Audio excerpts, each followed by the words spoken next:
Salut vocês, tudo bom? Eu me chamo Marcel Marteau e você está no canal Oui Gosto Se Discute. Hoje nós vamos ter a nossa primeira entrevista no quadro A Conversa Chegou na Cozinha. O entrevistado de hoje será Clécio Vidal, também conhecido como Clécio Pegasus. Ele é apaixonado pelos Cavaleiros do Zodíaco desde os 10 anos de idade. Ele é formado em jornalismo, mestre em comunicação e Clécio é doutor em teoria da literatura, baseado em super-heróis, toda a narrativa.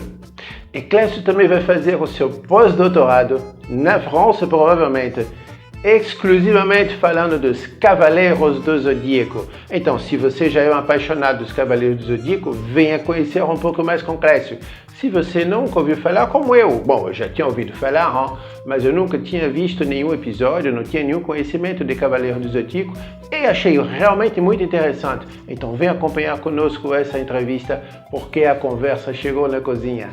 Sobre mais um pouco.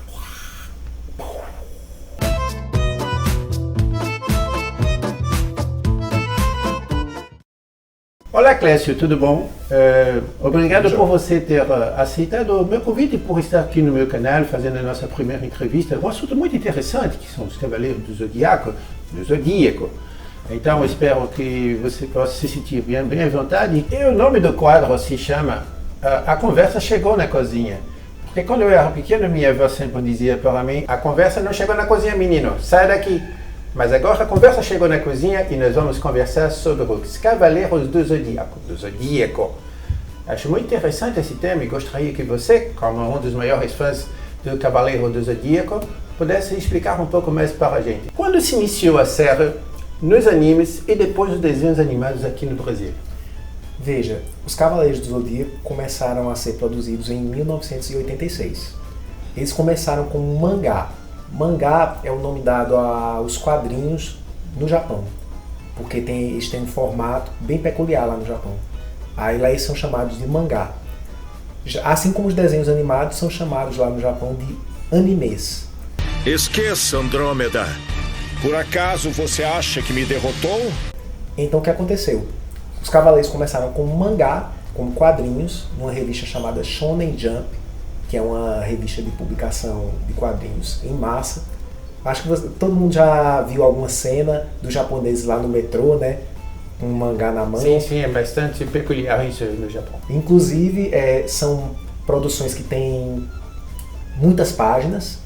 É bem diferente dos quadrinhos daqui. Os quadrinhos daqui são mais finos, lá são quadrinhos com muitas páginas. Geralmente, quantas páginas? Você tem ideia de quantas páginas tem uma publicação no Japão? Eu não tenho uma ideia exata, mas tem quadrinhos assim que tem 200 páginas, tranquilamente. São aquele tijolão. Aí o que acontece? Lá também, muitas vezes, eles leem lá o mangá e depois até jogam fora, descartam. Tem essa coisa. Que não é muito ecológico, mas acontece. Mas aí o que aconteceu? Os Cavaleiros do Zodíaco começaram como, na verdade, não sei se a gente vai falar sobre isso já, se eu já posso adiantar, mas lá no Japão, os Cavaleiros do Zodíaco, o nome original é Saint Seiya. E esse Saint, ele faz uma dupla alusão. Ele tanto se refere à figura do santo, como à figura do cavaleiro, porque o cavaleiro medieval também era encarado como um santo. Interessante isso. E o nome Seiya é o nome do personagem principal da história, mas esse nome Seiya também tem um significado, que acho que é algo como guerreiro da flecha estelar. Aí tem muito isso no Japão, né? Os nomes são uma composição de ideogramas, e os ideogramas, cada um tem um significado, e quando se juntam, formam outro significado. Aí tem muito isso também no Japão. Bem interessante. Aí o anime, aqui a gente chama anime também, surgiu logo em seguida. Assim que o mangá fez um sucesso estrondoso, aí eles resolveram, quando isso acontece no Japão, o mangá vira logo desenho animado, né? Vira logo anime. Certo. Aí isso aconteceu com os Cavaleiros do Zodíaco. Aí a partir daí, meio que em paralelo, o autor da série, que se chama Masami Kurumada, começou a fazer os dois.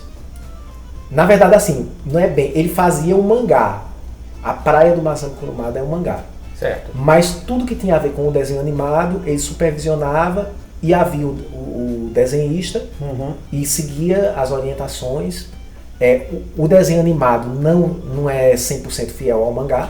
Justamente isso que eu queria saber. Então não existe uma fidelização total do que existe nos animes do desenho escrito? Sim. Como diz o desenho escrito? O mangá. O mangá não é exatamente a mesma coisa do anime? Não. Qual é a diferença desses dois, então? Tem algumas diferenças, assim.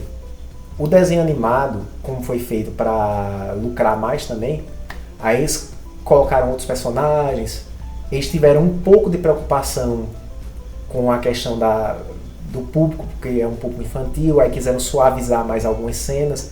Agora uma suavização que não foi muito... Porque você vê o desenho animado, aí o povo corta a orelha do outro, sangue espirra, que é o melhor tipo de desenho, né? Assim, porque desenho americano que você leva um tiro e não sai sangue. E eu vou dizer logo, esse negócio pra mim, eu vi o sangue jorrando lá e tudo, e não virei psicopata, não virei nada disso. Eu não acredito. Nunca matou ninguém, não, nunca viu ninguém. Só quero o bem dos outros, nunca dei nenhum murro em ninguém. Então, não tem nada a ver você se divertir vendo o sanguezinho lá jorrando. Um sanguezinho japonês jorrando. Jorrando, até porque ele jorra assim, me perdoa, né? Eu tô brincando também, né? Mas ele jorra poeticamente. Não é uma coisa assim que é tipo um convite a você fazer a mesma coisa. Não tem nada a ver. Geralmente são um pouco exagerados. Eles exageram um pouco no sangue. Que isso é como no filme Kill Bill. Exato. Pronto, o Kill Bill. É uma coisa extremamente exagerada. O sangue jorra. Parece que você abriu um hidrante que vai apagar um incêndio. Mas não é à toa, porque o Kill Bill reflete um pouco da paixão do Tarantino pela cultura japonesa e pelas histórias, né? Pelo mangá. E mangá. Tá ali, tem muito, pronto. O mangá é muito aquilo ali. Você aí corta a cabeça rola e aquela coisa, o olho arranca. Aí tem umas coisas dessas também. Mas aí no desenho foi um pouco mais suavizado. Foram colocados alguns personagens. Alguns fatos da história mudaram. Mas a gente pode dizer que essencialmente não se perde. Quem viu o desenho e viu, quem leu o mangá ou viu o desenho vai ter o mesmo conhecimento. Vai se situar. Eu só recomendo, que foi o que eu fiz, né? Eu comecei pelo desenho, que eu comecei a assistir aqui quando era feito, transmitido pela Manchete, a antiga extinta rede Manchete. Acho que eu tinha uns 10 para 11 anos. E comecei pelo desenho animado. E depois, naturalmente, eu quis saber como era o mangá e fui ler. Aí você tem informações adicionais, acho que alguns fatos são mais esmiuçados. Aí no mangá? No mangá. Aí certo. Eu acho que é bacana. Agora tem coisa também no desenho animado que eu achei melhor. Como por exemplo? Dá um exemplo assim, tem uma das batalhas, porque tem um dos arcos, porque os Cavaleiros, o desenho, tanto o desenho como o mangá, é dividido em sagas. Que são grupos de história, né? Aí numa dessas sagas é o arco que a gente chama do Santuário, que é quando os cavaleiros de bronze enfrentam os cavaleiros de ouro. Aí tem um desenho, por exemplo, que é uma das batalhas, que é contra o Cavaleiro de Câncer, que eu achei bem melhor no desenho, assim, achei mais... No anime ficou melhor que no mangá? Eu achei. Achei que ficou mais realista, profundo, mais profundo. Assim, achei que isso no meu ponto de vista, porque tem pessoas que criticam. Mas aqui no canal é isso. Oui, gosto se discute. É para se discutir, mas eu não gosto. Pois é. Porque o que é que acontece? Muitas pessoas reclamam do ritmo da história dos Cavaleiros do Zodíaco, principalmente no desenho animado, porque é um ritmo um pouco mais lento. As cenas têm diálogos, demoram mais. O andamento mesmo, o ritmo das ações é mais lento. Mas eu particularmente gosto disso, porque eu acho que dá uma poeticidade. Seria um pouco de humanização para os personagens? Eu acho que dá um pouco de humanização. Não é só aquele briga, aquele tiro, aquela coisa, sabe? Quer dizer, tiro não, porque os cavaleiros não têm arma. Isso que eu ia perguntar. Não tem. Aí depois, se você quiser, a gente fala mais sobre essa lógica que existe nos Cavaleiros do Zodíaco. É justamente a Não primeira há coisa é armas. saber quantos personagens existem no Cavaleiros do Zodíaco. Ah, pois é. São muitos personagens. Vamos pensar nos personagens principais. A gente tem os Cavaleiros de Bronze, que aí você tem Ceia de Pégaso. Só para eu situar um pouquinho as pessoas. A história dos Cavaleiros do Zodíaco, por que é que ganhou esse nome no Ocidente? Por conta da ligação dos Cavaleiros com as constelações. Certo. E, por tabela, as constelações estão relacionadas à mitologia grega. Certo. Então, na história dos Cavaleiros do Zodíaco, você tem o recorte principal é essa ligação entre o guerreiro, a mitologia e as constelações. Certo. Então tem essa questão. Aí os personagens principais são os cavaleiros da hierarquia menor, que são os cavaleiros de bronze. Porque a história... O bronze que é o principal. O principal são não os é menores. o ouro, não é o dourado. Não é. Você tem em grau de importância, você tem os cavaleiros de bronze, depois os de ouro e os de prata que tiveram uma importância, mas assim, você vê claramente que eles são secundário. Secundários, eles são como pontes para levar a história para o confronto principal, que seria com os Cavaleiros de Ouro.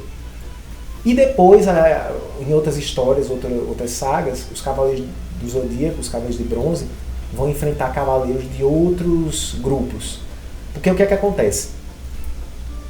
Além dos cavaleiros, existem os deuses na história, que são personagens também de destaque. Certo. E esses deuses, eles têm uma peculiaridade. Eles são encarnações. Ou reencarnações. Como se fosse Buda que reencarna. Exatamente, pronto. Isso mesmo. Aí, a personagem principal, a deusa principal do desenho, é a deusa Atena. Que é por ela que os cavaleiros lutam. Sabe?